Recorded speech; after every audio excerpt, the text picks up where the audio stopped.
It's my feel-good breakfast show.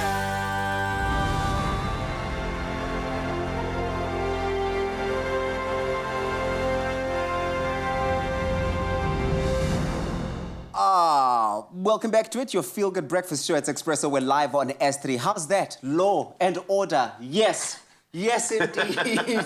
It's one of our worst nightmares, being in a hospital fighting for your life. Nobody wants to find themselves in that position while you and your family and along with your doctors figure out the best treatment. But with hospitalisation inundated, or hospitals across the country inundated due to COVID-19 pandemic, it's good to get the knowledge of what we can do when we or our loved ones land in hospital. And so we're calling upon the legal guidance of our friend and expert in law, Director at Legalese.co.za, Eitan Stern, to answer the question. Here's the question this morning. I want to know what rights I have while I'm in hospital. So now what? Eitan, good morning. Good morning. Good to see you. Nice, easy topic for Wednesday it's a morning. tough one. Thursday. It's a bit of a tough one, right? I know it used to be Wednesday, but it's Thursday now. Let's talk about the law. You know, what laws are put into place here in South Africa for doctors and patients, and what rights should we as patients know before we go and visit our doctor? Cool. So it's a really interesting area of law, and it's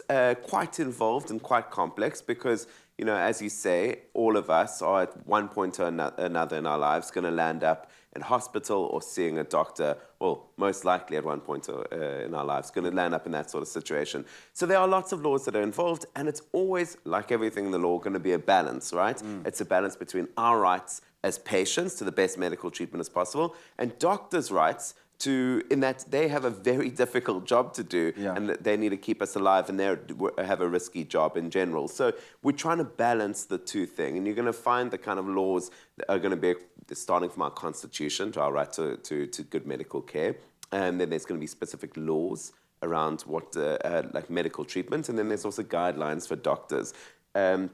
There's also laws around medicines and pharmaceutical companies. So this is a very regulated space and quite complex to navigate. So let's talk about the instance where a patient finds themselves really unhappy or unsure about the prescribed medication or treatment that their doctor has sort of, you know, prescribed. Can they go out and go on and seek an alternative course, for example, in that regard, if they've got the time and if they've got the money? Are there ever circumstances where a patient, let's say, for example, you know, has to follow a prescribed treatment plan that they don't particularly are happy with? Okay, cool. So, I mean, to start off with, like, I think we need to, first of all, say, like, you know, doctors are doctors for a reason. They study a long time to be in that position. So, in my opinion, if you're sick, you know, the person that you're going to trust best is going to be the doctor and not some sort of a Google study or something. But let's say you don't trust you don't like what the doctor said, or you don't want that treatment plan. Consent is a very big thing in medicine, and no one can do anything to you without your consent in most circumstances. So if you don't prescribe to a treatment plan, then the doctor can't provide it. That being said, it's not like you can ask the doctor for an alternative one. They don't have to provide any treatment plan that they don't want to. There will be some very limited circumstances that you can kind of be forced to without your consent. I guess that would be if there was a court order for some reason, or if, you know, maybe you are not able to give consent. So if you're a minor or you're in a situation that you don't have the capacity to give consent, or in some, I guess, if we look at COVID, you know, while about a year ago when COVID came out, whether you believed it or not, if you got COVID, you had to isolate. And so in that sort of circumstance, it was the law that you had to follow a treatment plan. But in general, consent is a very big thing in the medical world. Yes, what I wanted to know was, and maybe we can ask this in the next segment, just with regards to if you were in a coma, would it take that responsibility of deciding what the best medical plan is for you? But you can answer that in the next one. So now we're all about the laws and also your rights when it comes to being a patient and also doctor in South Africa. Weigh in on the conversation, Expresso Morning Show on S3. It's my feel-good breakfast show.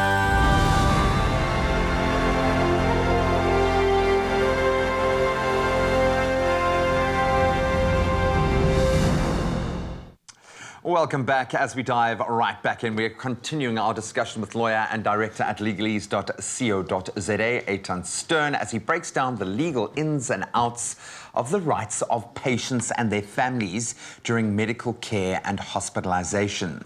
it's quite a scary space to be playing in because it's not just legal ramifications, but physical ramifications. Totally. So let's talk about that. So if someone is hospitalized and they don't or are unable to kind of otherwise agree to the prescribed medication and something goes wrong or the procedure, whatever happens to them in that space and they are left, say, differently abled, worst case scenario in that space, is there grounds then to take legal action against the hospital or maybe the other family member who presumably gave the okay? Or the doctor even. The doctor for themselves? Sure. So this is quite a big and complex area which you've touched on. It's called medical malpractice.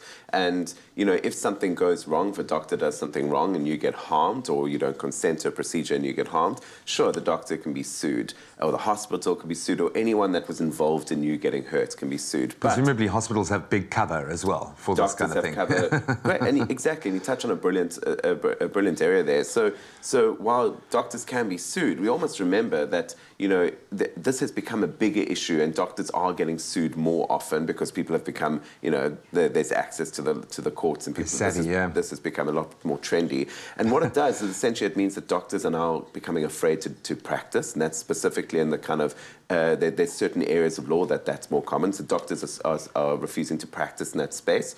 And also it means the insurance bills go up for doctors so much, and that means the price of medical care goes up. So it does have quite a big ramification on the industry. So while doctors can be held liable if they do something wrong, if they haven't done something wrong and it's just you were in a risky procedure, like people should consider very carefully before they start trying to sue the doctor or the hospital. Yeah, and just bear in mind that hospital is going to have a legal might behind them. They're not. And bear in mind, being a doctor is a very complex and difficult job.